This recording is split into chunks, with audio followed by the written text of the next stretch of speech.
Welcome, students. Hope you all are doing well. Today, we are going to start a new chapter. The name of the chapter is As the Torrential Rains Pour Down. Natural phenomena are a characteristic feature of nature. Some such phenomena are earthquakes, volcanic eruptions, tsunamis, sea surges, storms, torrential rains, severe drought, severe cold, and changes in direction of river flow. I think you all are aware about this sort of natural phenomena which have considerable impact on the physiographic structure, climate as well as life forms in any region. In this chapter, we are going to learn about tsunami, flood in 2018, how the flood happened, water reservoirs in Kerala, impacts of flood and how to prevent flood. So, let's start with tsunami. Tsunami is a Japanese word with the English translation harbor wave. Su means harbor and Nami means wave.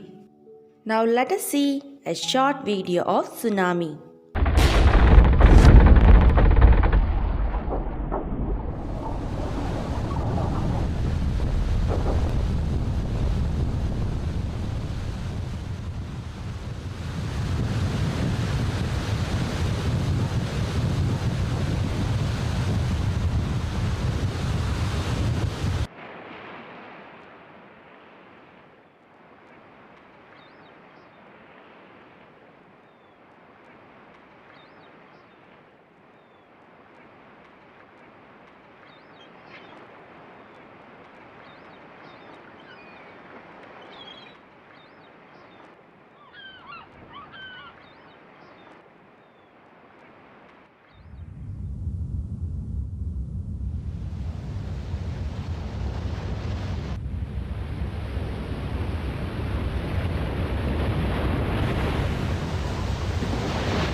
A tsunami is a series of waves in a water body caused by the displacement of a large volume of water, generally in an ocean or a large lake.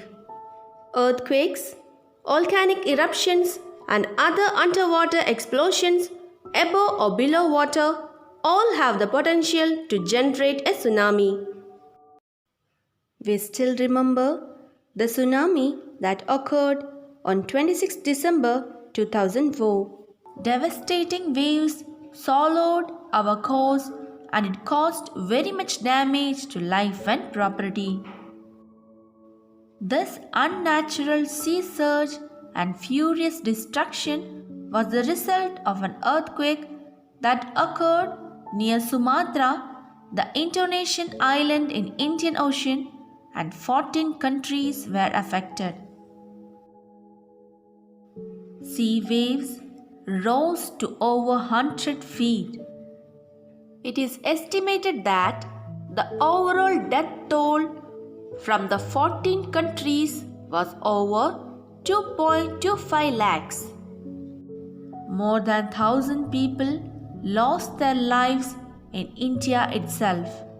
Several people, including children, died in Kerala too. The other damages and destruction were inexplicable. Flood 2018. We all remember the flood that happened during 2018. Many people were its direct victims. Rest of us had also become a part of it by listening to visual media and by giving ourselves involved in the activities helping out the worst sufferers.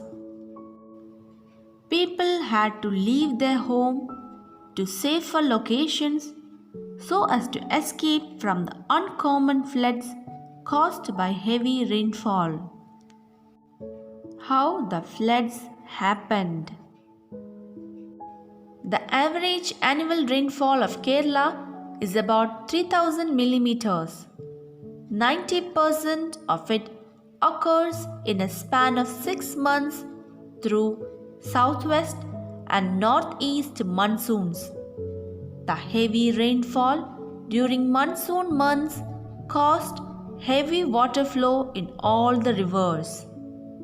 The rains that lashed Kerala between 1st June 2018 and 18 August 2018 were much more than the normal.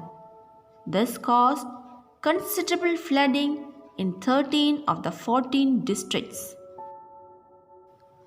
As per the estimates of the Central Meteorological Department, the amount of rainfall received during the period was 2346.6 millimeters, but the expected amount of rainfall was just 1649.5 millimeters. That means more than 42% of the normal amount of rainfall was received.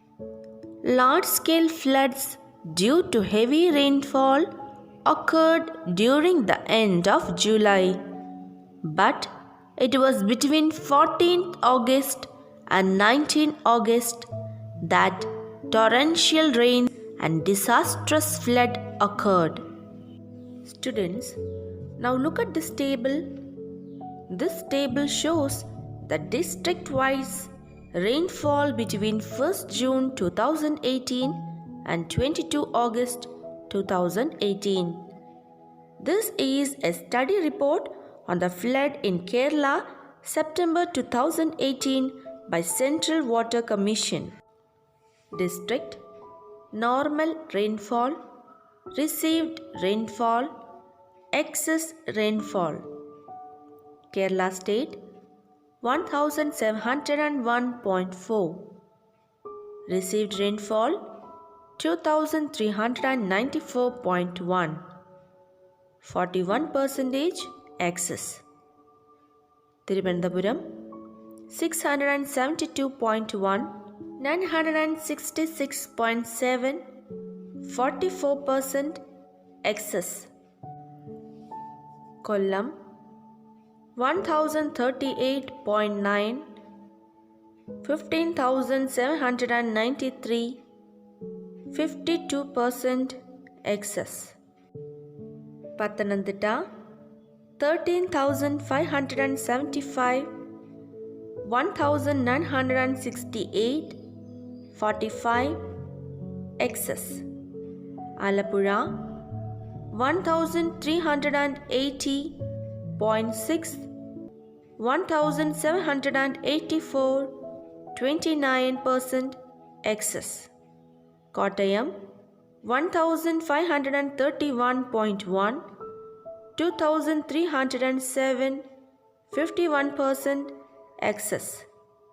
Idukki 1,851.1, 3,555.5, 92% very excess. Ernakulam 1,680.4, 2,477.8, 47% excess. Thrissur 18,242, 2,077.6, 14% normal.